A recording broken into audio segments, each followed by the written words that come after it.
Hi everyone, it's Buford here. Welcome to my short tutorial on how to fly a 737. So we're at Houston Hobby today and we're going to go over to Austin. It's a nice little short flight, but it contains all the elements involved with setting up a flight. As you can see, I got a nice Continental livery. We're on ETOPS 737 with Continental Airlines. ETOPS, of course, stands for Engines Turn or Passengers Swim. Oh, wait, that's not right. Extended Twin Engine Operations. That means it's so reliable it can fly over water with only 2 engines. So with that said, let's go ahead and hop in and start setting up our flight.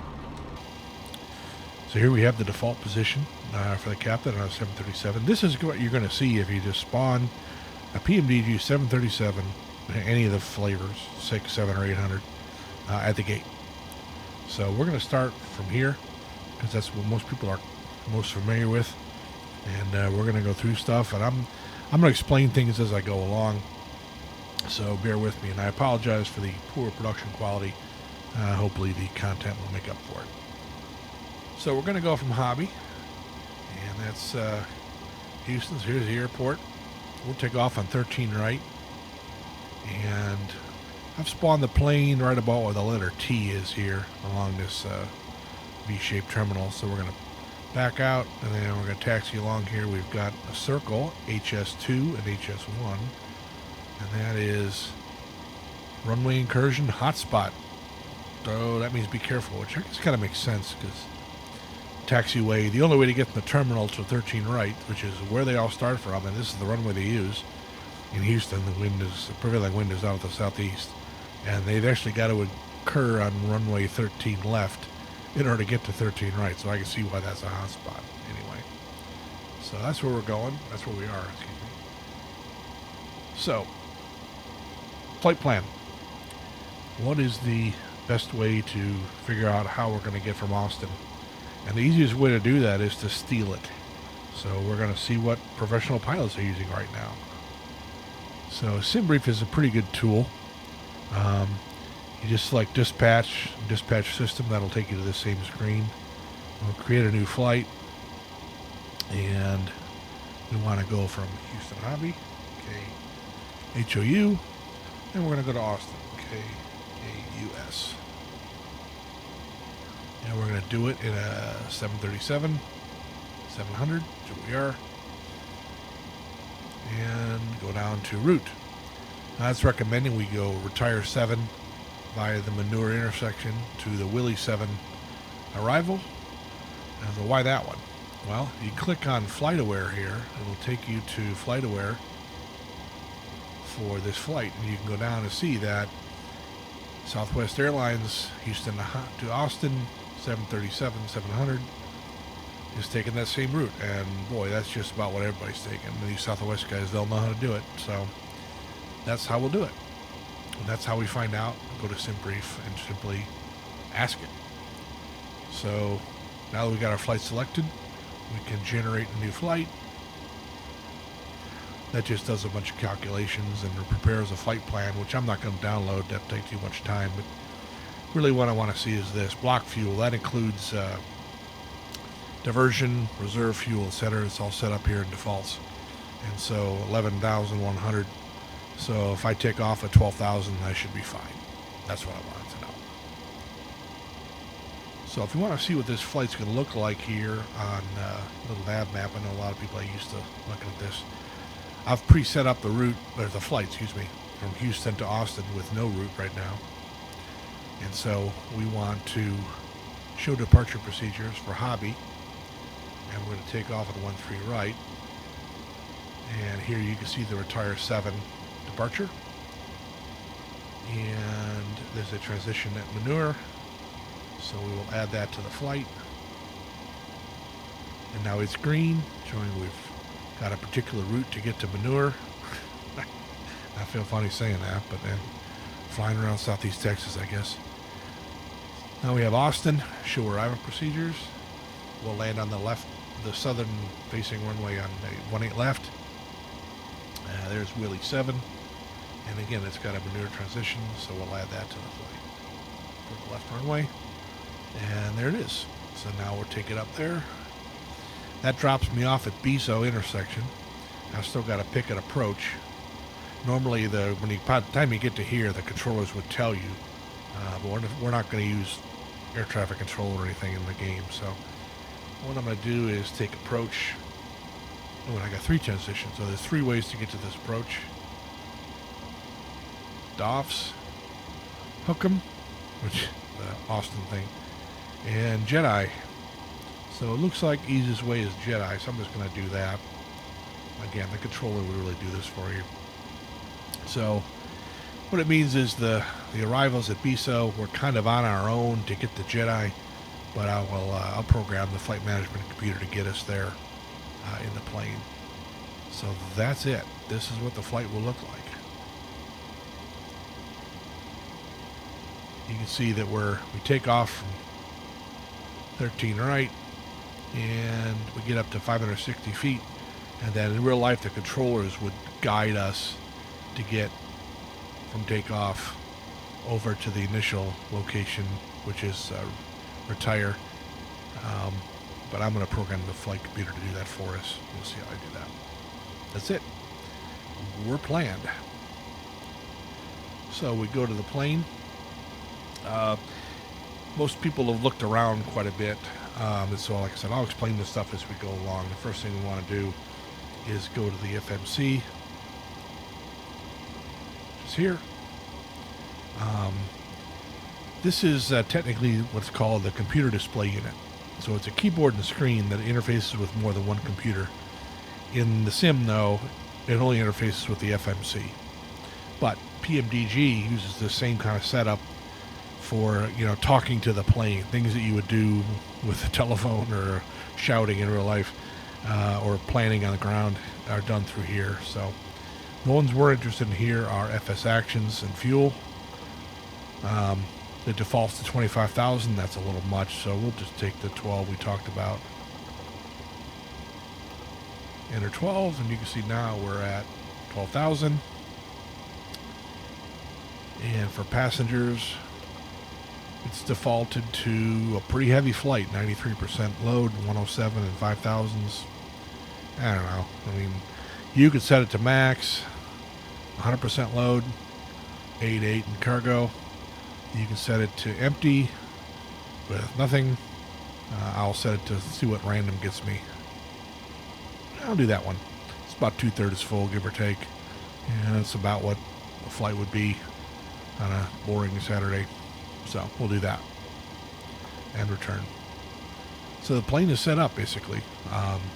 You'll notice outside we've got baggage loaders hooked up. We've got a ground power unit hooked up. We're running on ground power. We got stairs. And so we'll have to get rid of all that eventually before we push back, and I'll show you how to do that.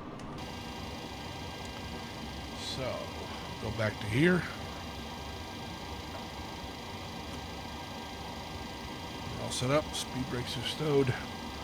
So now we need to program the flight into the FMC. So now we want to talk to the FMC. Initialize the position. It's got a position. When it says 1 of 3, that means there's more pages to this tab, and so you can do that here. So we've got this, the FMC position. That's what it's using. It can use the IRSs, the inertial reference systems, or the GPS. It's looked at all 4 options and said this is the right one. For performance, normally everything that's got a square like this, that means you've got to enter something in order for it to work properly. So for zero fuel weight, normally your dispatch sheet would have that, but we can cheat fortunately because the game knows what it weighs. So 107.5 is our zero fuel weight. That means their gross weight, which is zero fuel plus fuel, is here. We'll just say 3,000 reserves. That doesn't matter. It's just where it's going to set off an alarm. And we'll fly at a cost index of 44. In real life, the cost index, technically it's a calculated number, and it is the operating cost of the aircraft, not including fuel, in dollars per hour, divided by the cost of the fuel in cents per pound. You divide those two numbers, it's mixed units, I know, but you get a number, and that's what you put here. Your airline will typically give you that number. It's where they want you to fly. But this flight management computer, its whole mission in life is to get you from here to there, follow all the restrictions to the flight, given your SIDS and your stars, but minimize your overall fuel and operating costs, or your overall operating cost. And so this gives it guidance as to where to make the trade-off between flying fast and having a short flight time, or flying slow and having a long flight time, but burning less gas. That cost index tells it how to make that trade-off. Anyway, we'll take a 25,000 cruise altitude. If you enter 3 numbers, it's smart enough to know that's a flight level, so you can just enter 250. Whenever you see this execute light up, that means you've just changed something that is going to affect how I fly the flight from this point forward. Are you sure? The answer is yes. So that's it. For N1 limits, this is how much power to use when you're operating in a mode where the engine is at a set power and the plane is tracking given the amount of power. So you got a couple options. You can take a standard takeoff, which will use an air temperature of 15 degrees, as much power for 24,000 pounds of thrust. That's actually the most economical thing to do. When you're flying these jets like this, the object is to get going, get up, cruise, and then shut the engines down and coast all the way down and plan it all just perfectly. That's the most efficient way to do it. However, getting up quickly means running the engines harder. And so it gives you some options here. Run them a little bit less hard because they'll last longer if you don't quite, use as much power. Most airlines will say you always take a D rate on takeoff. So we'll take off with 22,000 pounds of thrust, nominal, corrected for 15 degrees. We'll do a regular climb. You can do a bump, which means you have a short field. You can take off with extra power. Not advisable. So takeoff 1 means 92.2% N1, which is the fan speed, versus a regular takeoff 94.4, 24,000. So we'll take off at the 22 rating or 92.2 on N1, but a regular climb. Same. So basically we're climbing in the same setting we took off at. So for takeoff, we'll take off with 5 degrees of flaps.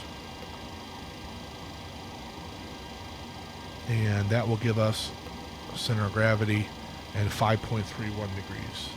Our trim setting. So we go to the trim and set the trim to 5.31. Do that now before I forget. When they say trim set for takeoff, this is what they're talking about. That's close enough. Okay, so that's about all we can do. We can't do the V-speeds until we tell it where it is. So we'll start with the route. We're flying from Houston, K-H-O-U, to Austin, K-A-U-S. Note, I'm not using the thing in the game where you can have it pre-populated. We're doing this the old-fashioned way so you can see how to do it. So that's our route. Now we have to set up our departure and arrival. So we're taking off from 13 right, remember? And we want to SID. That's retire 7. Transition manure. And we're going to do, on arrival in Austin, we're going to land on 18 left. And we want the Willie 7, again with the transition manure. And on the approach, we'll take the ILS 18 left with the transition Jedi. You remember how we set all that up in the thing. So now we're all set up. We can activate the route.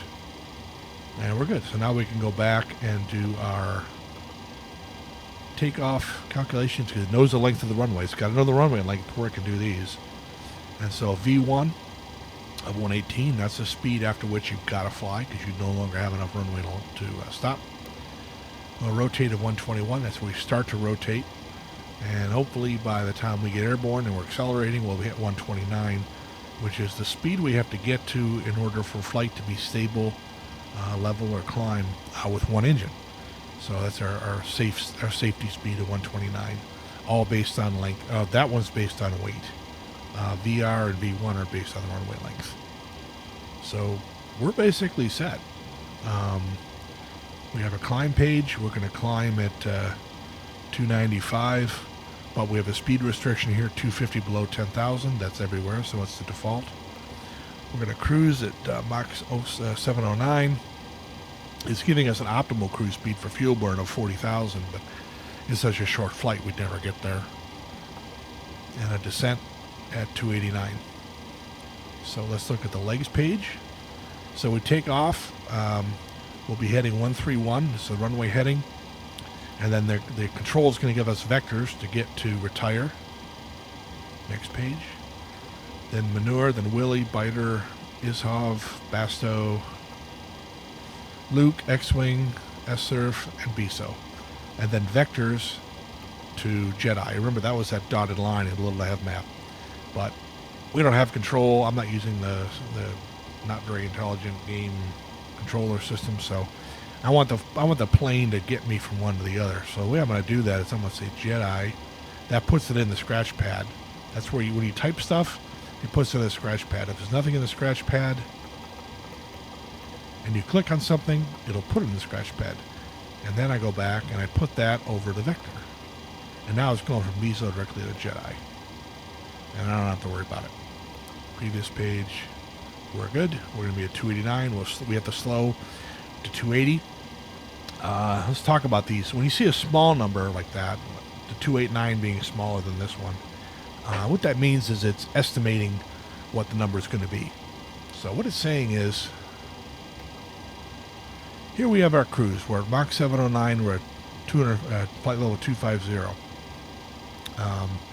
And then by the time we get to manure, we will have already started down. We're still doing 289.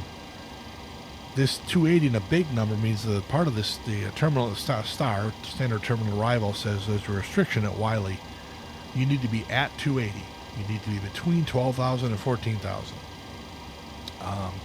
And then at Biter, you can be whatever speed you want, well, with subject to the 10,000 restriction, but you got to be below 12,000. 12,000 B means at or below. No restrictions at Izhov, and its estimating will be at 240 and 91.97. At Basto, there's an 8,000 or below, so it's bringing us down. 6,000, and at X-Wing, we need to be at 4,000 and at 210, whether we like it or not. Jedi, at 210, at 4,000. After that, there's only altitude restrictions. So, we're set up. That is it. Now, one thing you can do, if you want to look at it this way, is you put this knob here on plan, okay, and that takes you out of the personal view for the map, and it will center the map. Instead of being centered on the plane, it will be centered on whatever got this little CTR on the legs page, and you can hop through the flight plan, just kind of check things out, which we'll do. So you hit step, that goes to the next one. So now it goes to retire, Minky, Bach, manure, Wiley. Well, we're decelerating before Wiley, so you see how we got to be between 12 and 4, but we've already started down, so this is where we hit the deceleration point. It's calculating all that for us. There, Basto, Lookie, Surf. What's that one? Surf, Biso. Okay, here's the route it's calculating to get from Biso to Jedi, taking into account how fast the plane is going and how sharply it can turn. And right down the approach to the runway. After that, all this stuff afterward is missed approach procedures. So if we don't actually land it, we put the autopilot back in control, this is what it'll do. It'll just roll right into the missed approach procedure. We don't have to enter anything. So that's very convenient. So I think we're good. So at this point, let's get the APU rolling. Start. It takes a minute to get going. We can get the engines ready to start. We'll turn on the fuel pumps. Easier to go here. 25,000 zero, that's correct. APU will start up here eventually. We can turn on our hydraulic pumps. That will clear this error, which will also clear our flight control error went away because now there's pressure. Okay, the APU is starting up. It's not started up yet.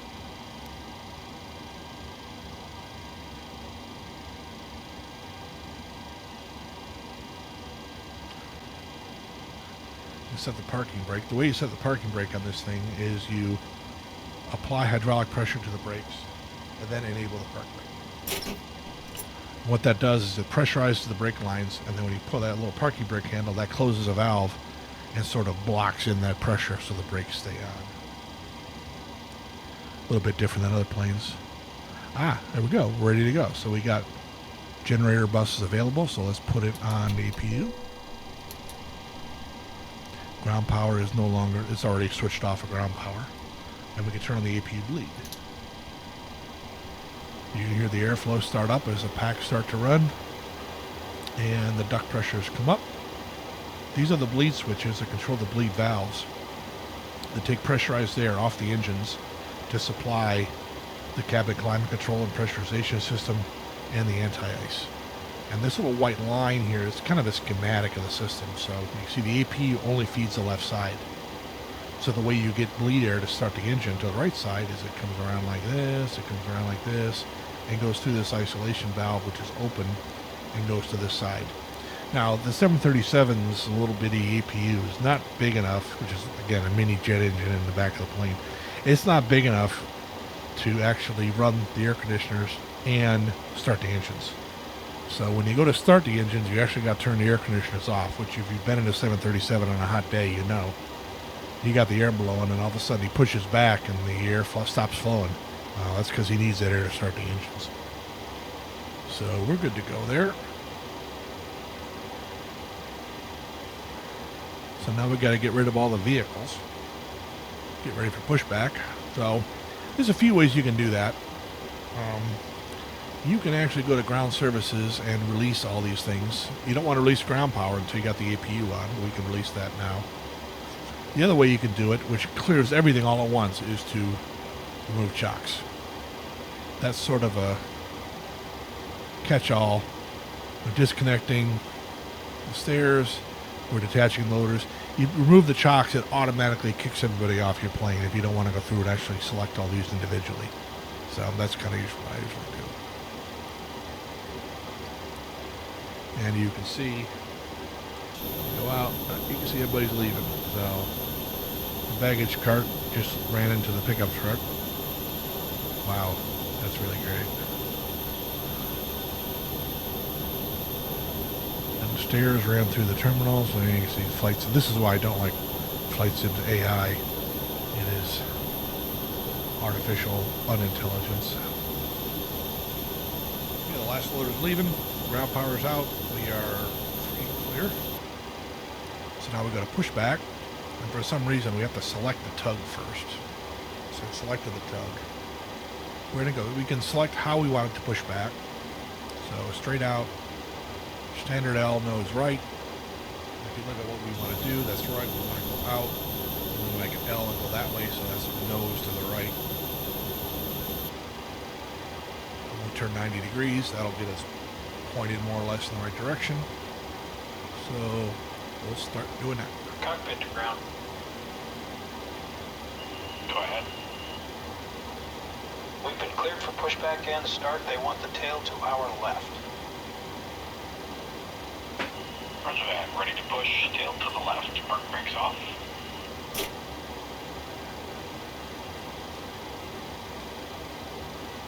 Brakes released.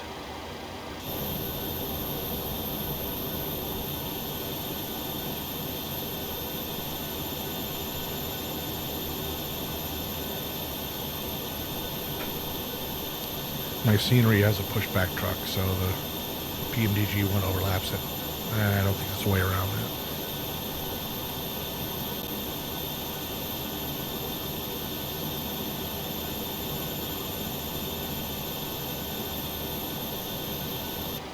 Okay, so while we're pushing back, we can start the engines.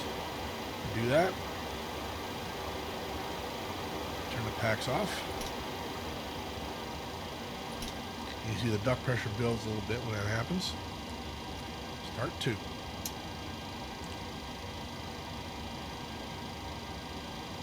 Now see what's going on. So we hit the engine here on the flight display.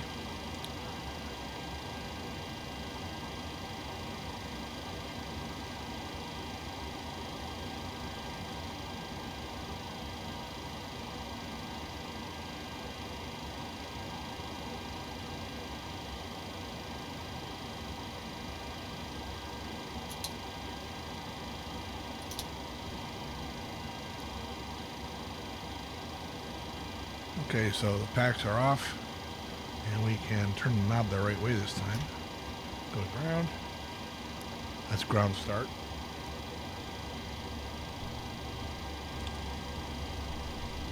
And with our system display here, we watch the N2, which is the gas generator turbine. When that gets to 25, we cut in the fuel, because we don't want a hot start. Wait till it gets to 25, and cut in.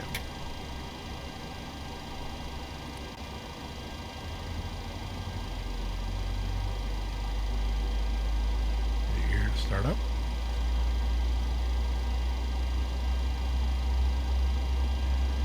In the meantime, we can go back to map mode, get ready for our flight. We can start to set up our mode control panel, autopilot. I'm going to go straight to 25.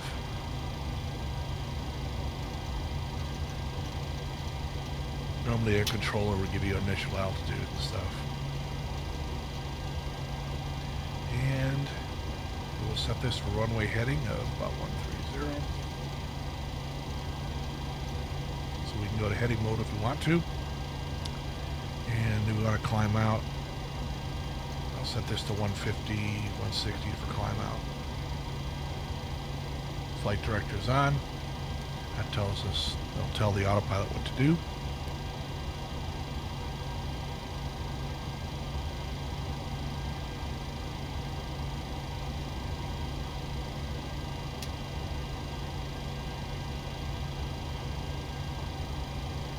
And we'll start number 1.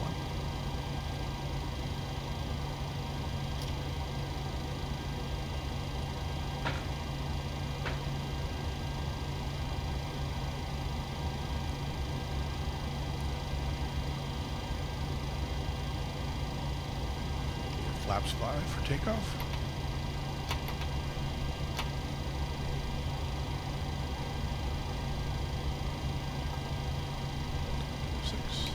In.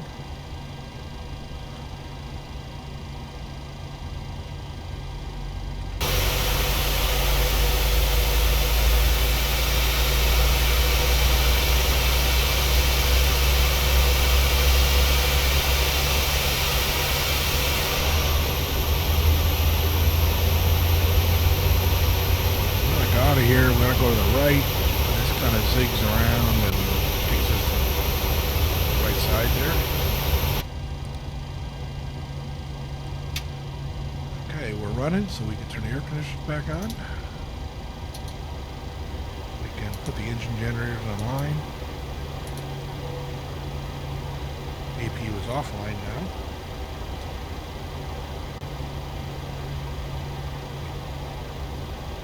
We don't need its bleed air. And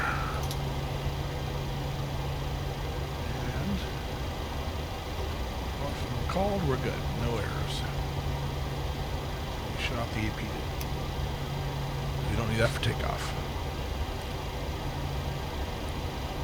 This is set up. What we'll do is we'll probably take off on level change.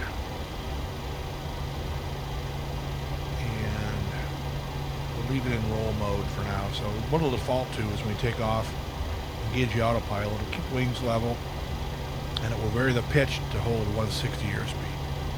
That should work. And here we go. Parking brake released.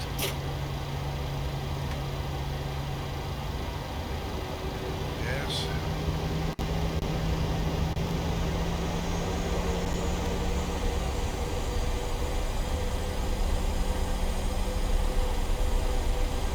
Don't want to blow anybody over.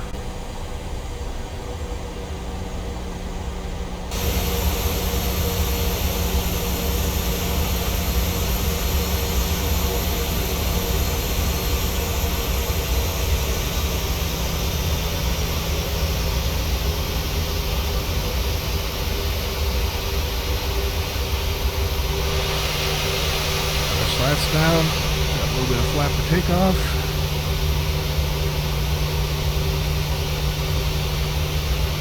Taxi lights everywhere in this game.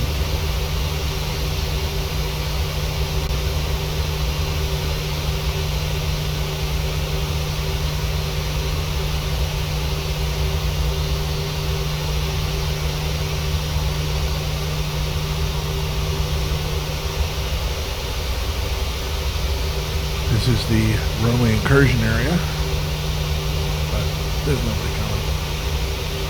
I guess I'll find out in a minute when I cross it.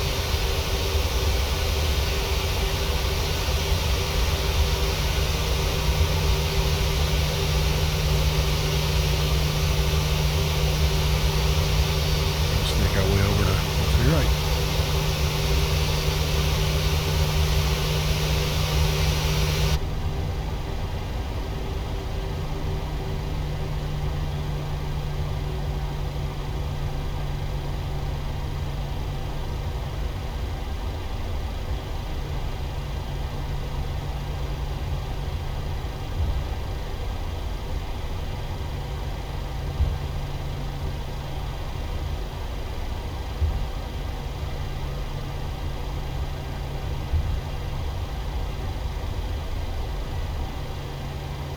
Okay, so we're in the displaced threshold portion of the runway.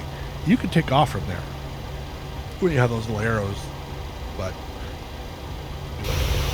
this is the displaced threshold. So you're not supposed to land here. You're supposed to land on those big white marks up there and not land down here, but you can take off from here.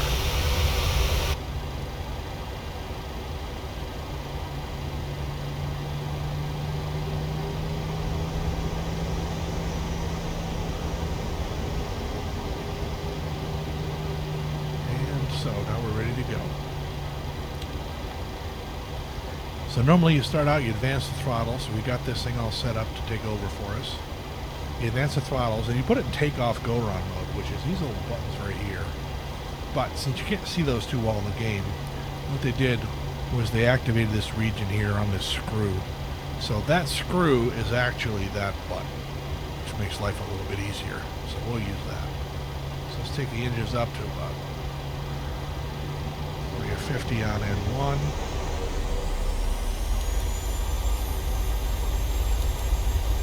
Then go. Auto throttle out. That was my bad.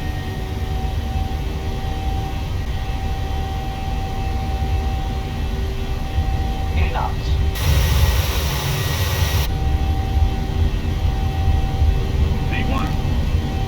Rotate.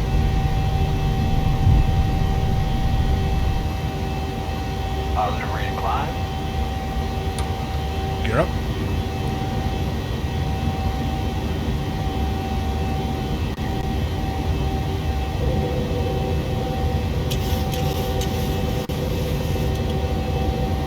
Struggling a little bit here running OBS at the same time.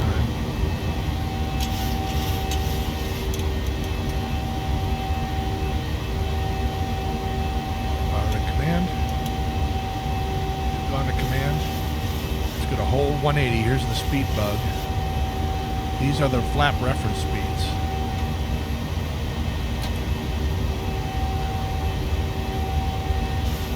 Go to, we're in heading select to 130. So let's go ahead and start our turn here to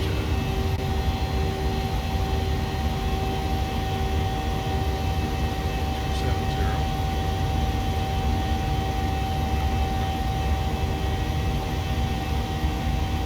Climbing out at 180, so let's hold it just fine. No flaps up now. Go to VNAV. Now the vertical navigation in the computer is going to determine what it's telling us to do is we're going to speed up to 230. We're in the VNAV speed here. What that means is we're going to, the vertical profile is going to hold speed. So what it's going to do is it's going to put the nose down a little bit, which it's doing until we accelerate. The engines are in N1 mode, so they're in climb power setting at 92.1. Remember that? We set that in the computer earlier. We're in heading mode, and we want to go straight to retire. So we're just going to do that.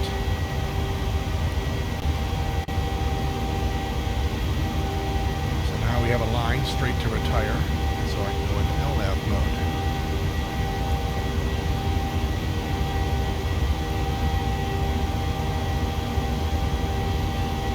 We're in VNAV and LNAV. We're at climbing out at 250, which is our limit below 10,000. climb power. And we're climbing, wow, 4,500 feet a minute. And we're following the line, which will take us to retire. Zoom out a little bit. There's our flight path. There's our top of descent. You can see we hit that pretty quickly on this flight. We'll leave it at that zoom setting. The speed you saw on those flap numbers there, the little tick marks where it said 5, 2, and 1, you can see it. That is the maneuvering speed. What that means is when you, when you get slow in a plane, things start to get a little mushy. You make a steep, if you're going too slow and you make a steep turn, you kind of get close to the stall limit, So there's for every weight you have, there's a recommended speed that you put at or above in order to maneuver adequately. It's called maneuvering speed. What the flaps do is that makes more lift at lower speed. So it lowers maneuvering speed. And that's what's actually indicated on the speed tape. So when you see the 1, that means below that, you're below the maneuvering speed for flaps 1. So if you're at flaps 1, you want to speed up. And so that's kind of where you attract and retract the flaps as you climb out and accelerate.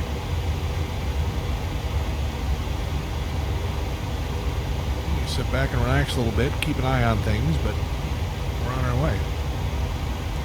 18,000, of course, is transition altitude in the United States, so you can either do it the old-fashioned way and turn this knob until this says 29.92, or you can just push this little standard button, and that'll program 2992 automatically. Save you the trouble.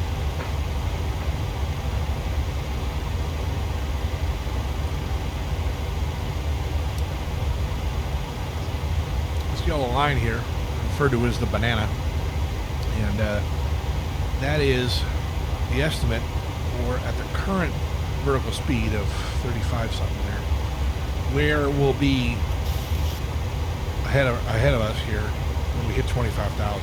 Now you'll notice top of climb, it's a little bit further than that. What that means is that as we get up in altitude and the air is thinner, we're going to be climbing a little more slowly. And so our rate of ascent will drop. And eventually this little banana should march its way toward top of climb, indicating that when they agree that we'll hit top of climb consistent with how fast we're climbing. So it's not atypical to see it like that.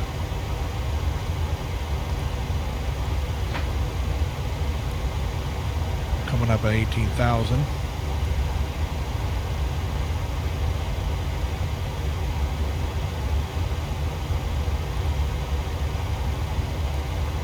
In a minute it's going to complain to us. I'll go ahead and do it. There we go. Now it's complaining. Go to standard, dummy. So looking at the FMC, there's a few options. I like to watch it on the legs page, kind of see what's going on, what's coming up. There's a climb page that says we're going to hit our cruise altitude in 15 nautical miles and what time in Zulu we're going to hit it. The cruise page shows our cruise altitude, winds, etc., our fuel estimate when we land, and the descent page will give us information when we're descending. So we leave this on the climb page. It sort of gives you a little snippet of relevant information to look at when you're climbing. So we should climb at 295 indicated, and we're going to be doing so for another 12 miles. How are we doing? We're at 295. There's top of climb, 12 miles away. So it agrees.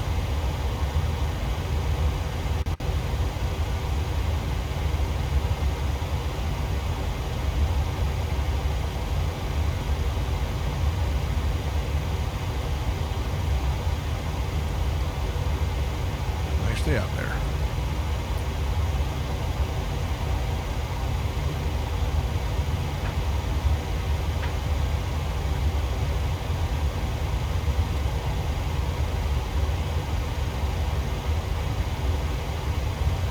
Turn one of the waypoints. We can preview our arrival a little bit here.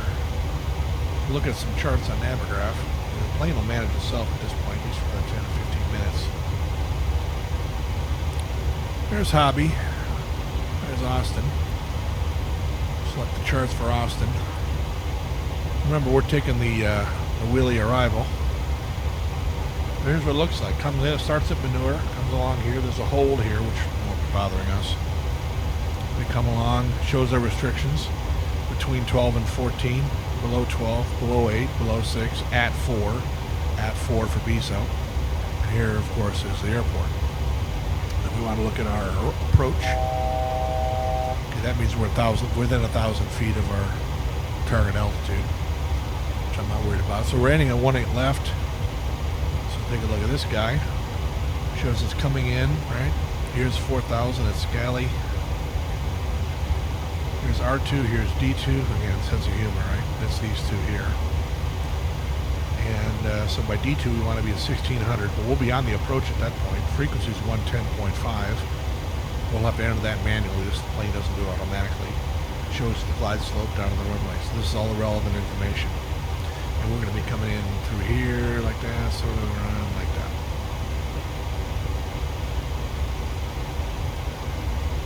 Okay, we're leveling off at 25,000. Okay, we've mode change here. We've gone to FMC speed. That means the throttle is going to be manipulated to control the speed. Sort of kind of what you'd expect. We're not in N1. We're not in the fixed power mode anymore. We're actually varying the power. It manipulates the throttles to hold 0.71. We're in LNAV mode. That means we're following the line. And we are in VNAV path, which means, well, path is sort of a slope or a fixed path through vertical space. So for the cruise mode, that path is just simply horizontal, hold 25,000. When we're descending, there are a couple options. VNAV path, which means follow a particular slope down, or there's VNAV speed, which means vary the slope to hold the airspeed target. And the computer will determine which one to do. Just so you know, if you see a drag needed, that means you're too high. We'll also get vertical guidance. You'll see that when we start down. So we've gone to cruise page here, and we're 11 nautical miles to the top of descent. Now, something I need to point out: the plane is set for 25,000. When it goes into descent mode, it does not descend below where you have this number set. And since I have it set at cruise altitude, it's not going to start the descent. This is what you turn when controllers give you clearance. You don't have to worry about the plane starting a descent without you. Now, I'm not doing that, so we're just going to start the descent. So I'm going to go ahead and tell it, yeah, whenever you want to descend, you can descend. It's in VNAV, so it's not going to descend until it needs to, or until it wants to, basis the flight plan.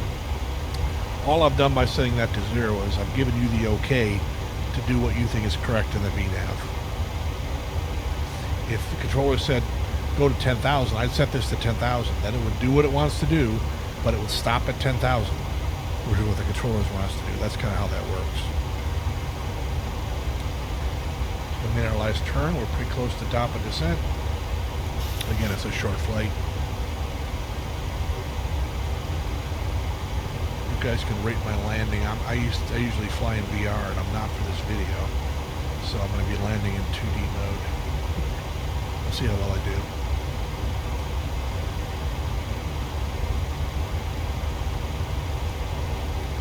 Top of descent coming up. What you'll see is the throttles come back, so they will reduce the throttle. Then it will hold the throttle at idle, and then go to arm. So there's the retard the throttle. So the throttles are coming back. You can hear the engine slowing down.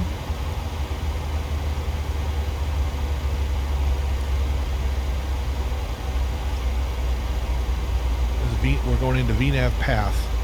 So it's calculated a slope to get from 25,000, where we are at top of descent, to our restriction here below 14,000 at this waypoint. It requires a certain slope, and that's the slope we're going to maintain. Either idle. Arm is what it goes to now, because arm means that if the speed drops too slow, it can go ahead and add some gas, because we're in path mode at idle. Now, if you calculated it correctly, it finds the top of descent position such that we can glide there at 285. Now with winds or airs and drag and stuff, it may not get it exactly, so it's slipping a little bit below now. So you might see, if it gets too low, I think it's got to get like 10 knots below the target. It'll start adding some gas and hold the target. That's not optimal from a fuel burn perspective, but hey, you got to keep flying, so it'll add some thrust to hold the target. But it's doing a pretty good job. So what that means is it calculated the top of descent point pretty accurately. And we're heading down. And so now we're in the descent page. And we can look at our next waypoint here is we have to be at 280. We have to be between 12 and 4. Right? That's at Willie. And so the Willie is going to be at Willie at 14,000, and it should be at 280.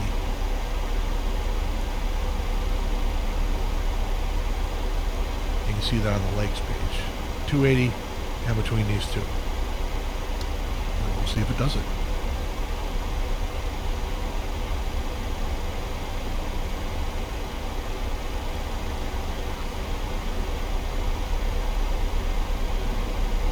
See that little decel point right there before Willie?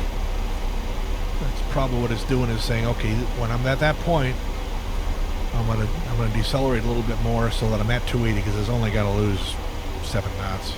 So it doesn't take much to do that. It'll probably go into V2F speed at that point.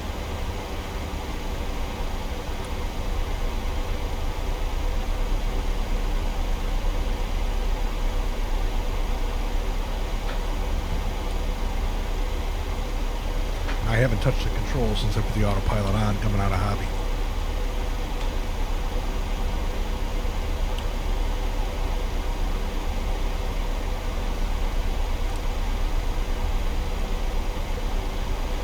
This is just saying that the next waypoint is Willie. It's coming up in 10 miles, and we'll be there at 15:55.8, which is about another minute.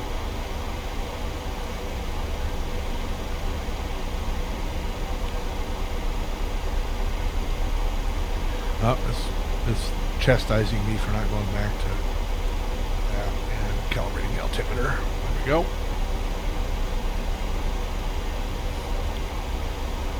You can see the vertical guidance here. We're on path mode, and this is just telling us how close we are. It's just like a glide slope, but it's GPS generated. It tells me that we're basically on the path.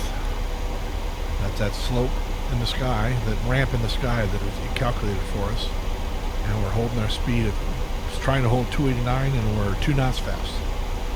For making predictions and calculations, that's pretty good.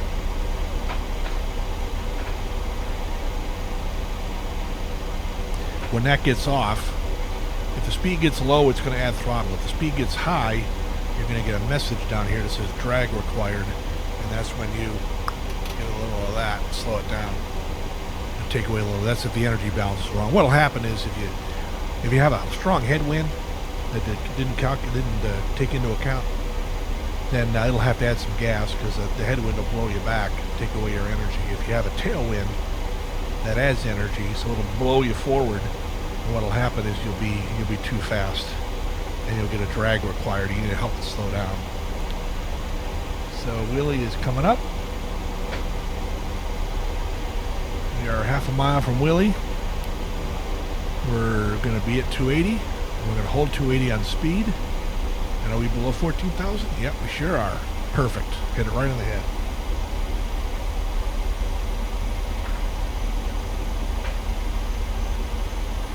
Let's see what's coming up next here. We got Biter. We need to be below 12,000. Whatever speed we want to be is okay, as long as we're below 12,000. At 12,000 B, you see, this kind of reminds you. And we got 8.5 nautical miles to get down another 1,100 feet. Now's a good time to set up our approach. So we go to NetRef Index Approach. It's computing VREF speeds for various flap settings, but at our current weight. So this is something you want to do. You know, wait a little bit, no pun intended, until you get close to the airport, because we're on descent now. We're not going to burn much gas anymore. So 127 is pretty slow. I'll do a 30. So you select that 30/127 when I picked that one and I put it here. And now I'm going to get VREF speeds. Ref 3127, that's 30 and 127. So my VREF is 127. That's essentially the speed I want to be at the runway if there's no wind. So I'll go a little bit higher than that. And our ILS is our frequency, 110.5 and 175. So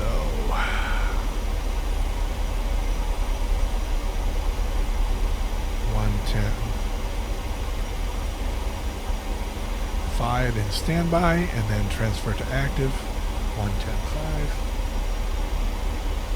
and a course of 175. So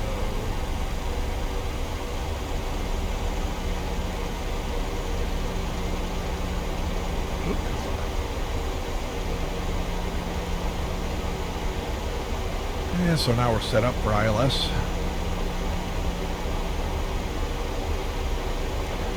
What's going on down here? Okay, well, we got an 8,000 below at Basto. And we are decelerating because we need to be at 10. Drag now.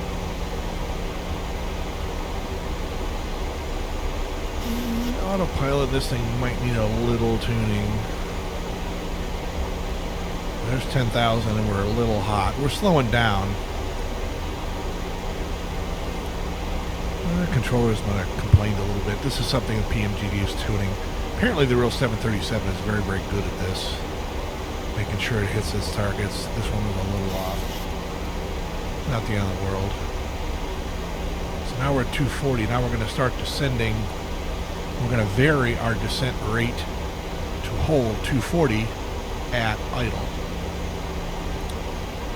And if it did the math correctly, that will result in a descent profile that will get us below 8,000 at Basto. We'll see if it works. Back to our descent page here. You can see the up. That means that that is the maneuvering speed for flaps up.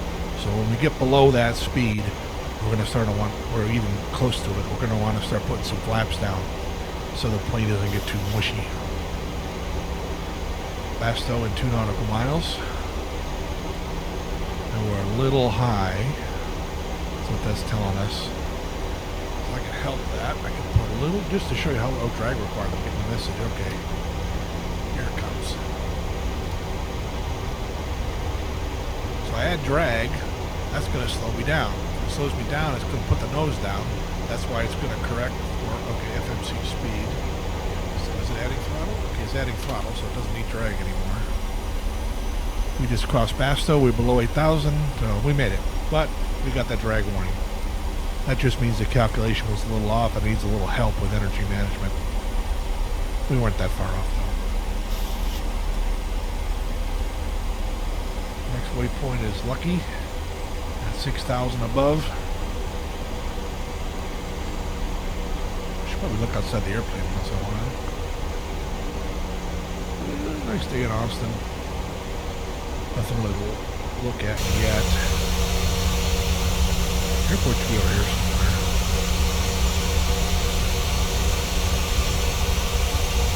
I don't know if it's in the game or not, but there's a Formula 1 track around here somewhere pretty close.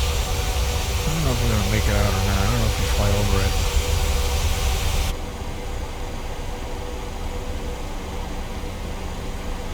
Should probably zoom in a little bit at this point. That's a good one. That shows the whole thing. So there's Lucky at 6.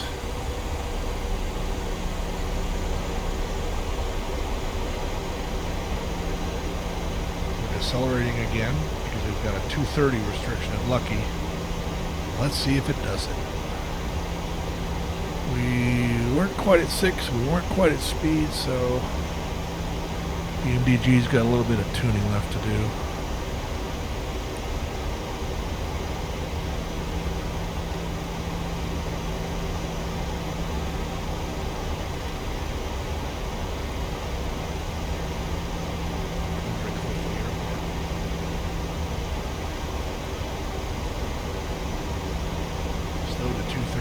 when you start making his turn, I'm probably going to set the speed manually and start slowing us down. This is typically the time at which Jedi is the initial approach fix, and so you're going to be getting speed calls from the controllers at that point. Plus, once we're at Jedi, the ILS is probably going to have a visual. There it is right there. There's the localizer. By the time we get over here to Jedi, we're going to see the ILS, and I can put it on ILS and start managing the speed, the flaps, and the powers. That's what I'll do.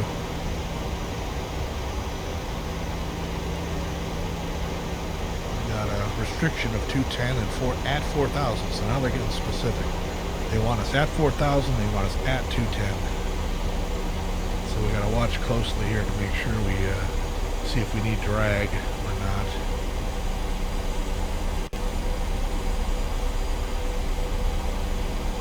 We're in path. We're in path, but we're on. So okay, there goes. That's a decel point.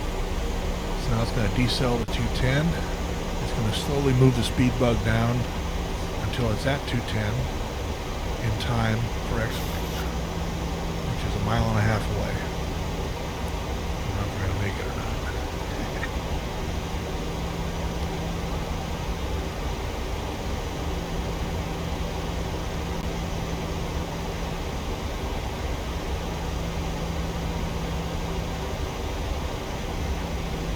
Drag. Nope. Just blow off the math a little bit.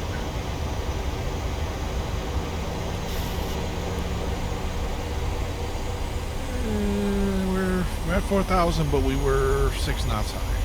Yeah, it'll live. I've got a separate control for the speed brake, so that's why I didn't see me deploy them. Probably zoom out. Can't see it. Alright, we got a VISO. Here's our next one, so that's the same thing, 210 and 4,000. Well, actually, the restriction is just 4,000. The speed is wherever we want. So, that's saying drag required after Jedi. Okay, so what it's predicting that when we get to Jedi, we're going to be a little hot and high. Do we have any speed restriction anymore? Yeah, we got a 210 to Jedi. That's why it's saying, oh, that's because it wants to be at 144. That's okay. I'll be doing that by adding flaps at that point. Okay. Starting our turn. Zoom in.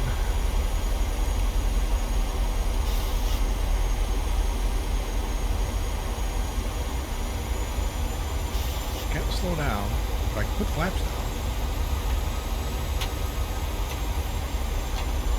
Go ahead and get slats down. That'll help us be able to slow down. Plus we're getting slow anyway. We're getting pretty close to the flaps up maneuvering speed. So.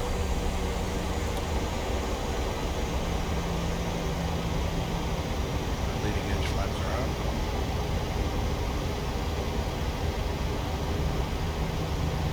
That's downtown Austin over there. Can't quite see the airport. It's in the clouds.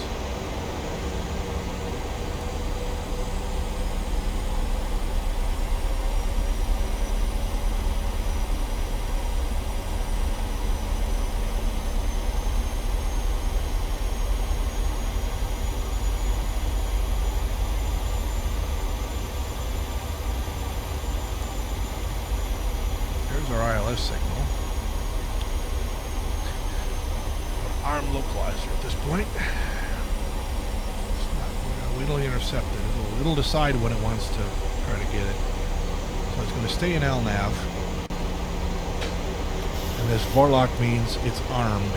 So when it decides it can capture it, it'll capture it. Which is basically once we're on it, it's going to capture it. Rules are you're on the localizer before you go down the glide slope. So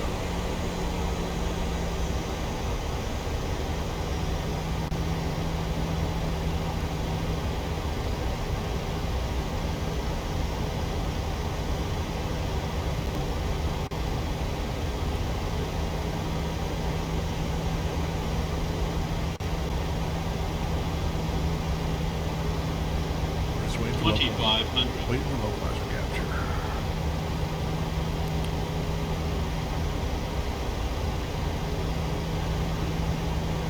coming in. Come on, you can do it. You can see it. There it is, localizer capture.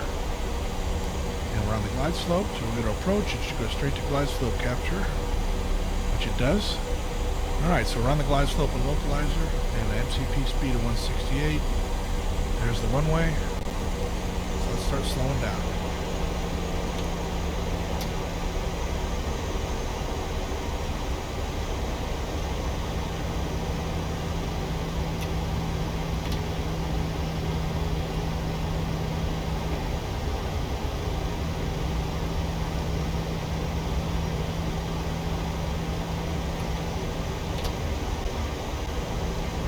Is 137. Sorry, I went to 15 flaps without the gear down. That's why I'm getting the horn. It's telling me you don't want to land without gear, do you? Once the gear down, it should come off.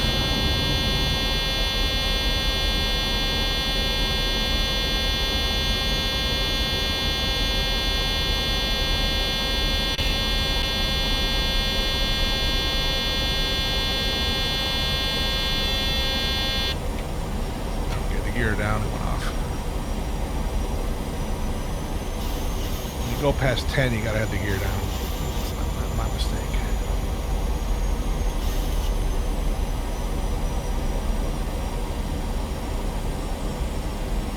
We'll do 140 for a final speed.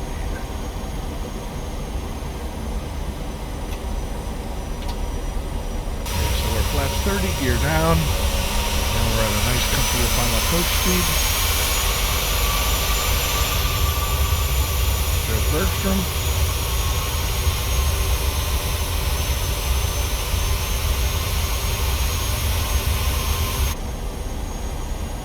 Set the auto brake.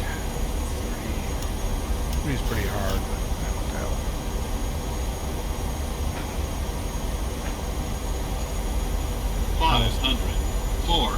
Now we'll see if I remember how to do this with the VR. 300.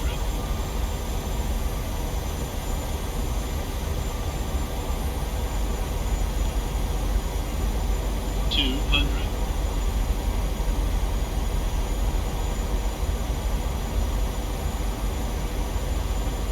100. Autopilot off. Autopilot off. 40. 30, 20, 10. And down. And we're braking, reverse.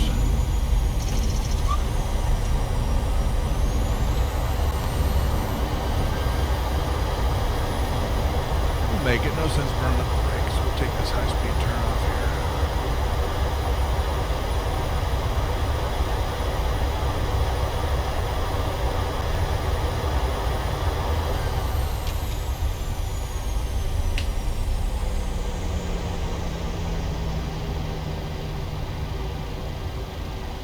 And we're down.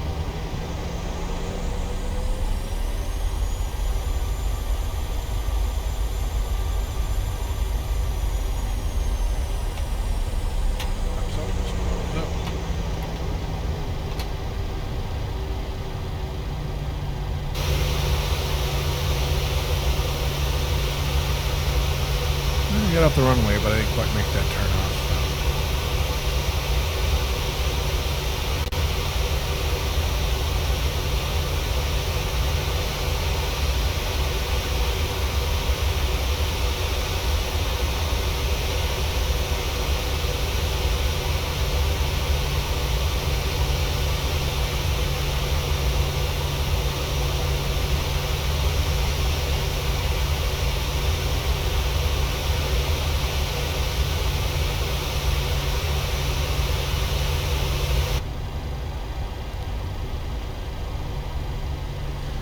Alright, well that's it.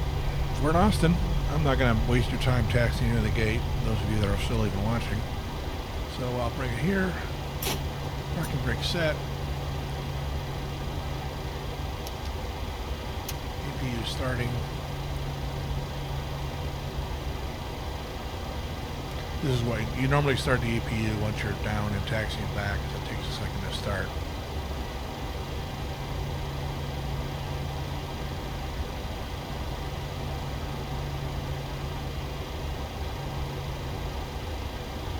There it goes. We have ignition.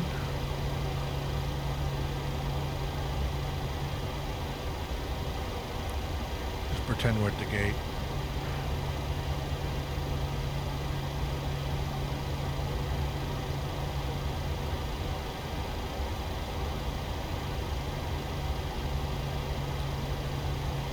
Once it stabilizes, the generators will activate. And we'll put them on the bus, then we shut the engines off. Like I said, normally this occurs during the taxi in. There they are. On the generators, on bleed air, engines off.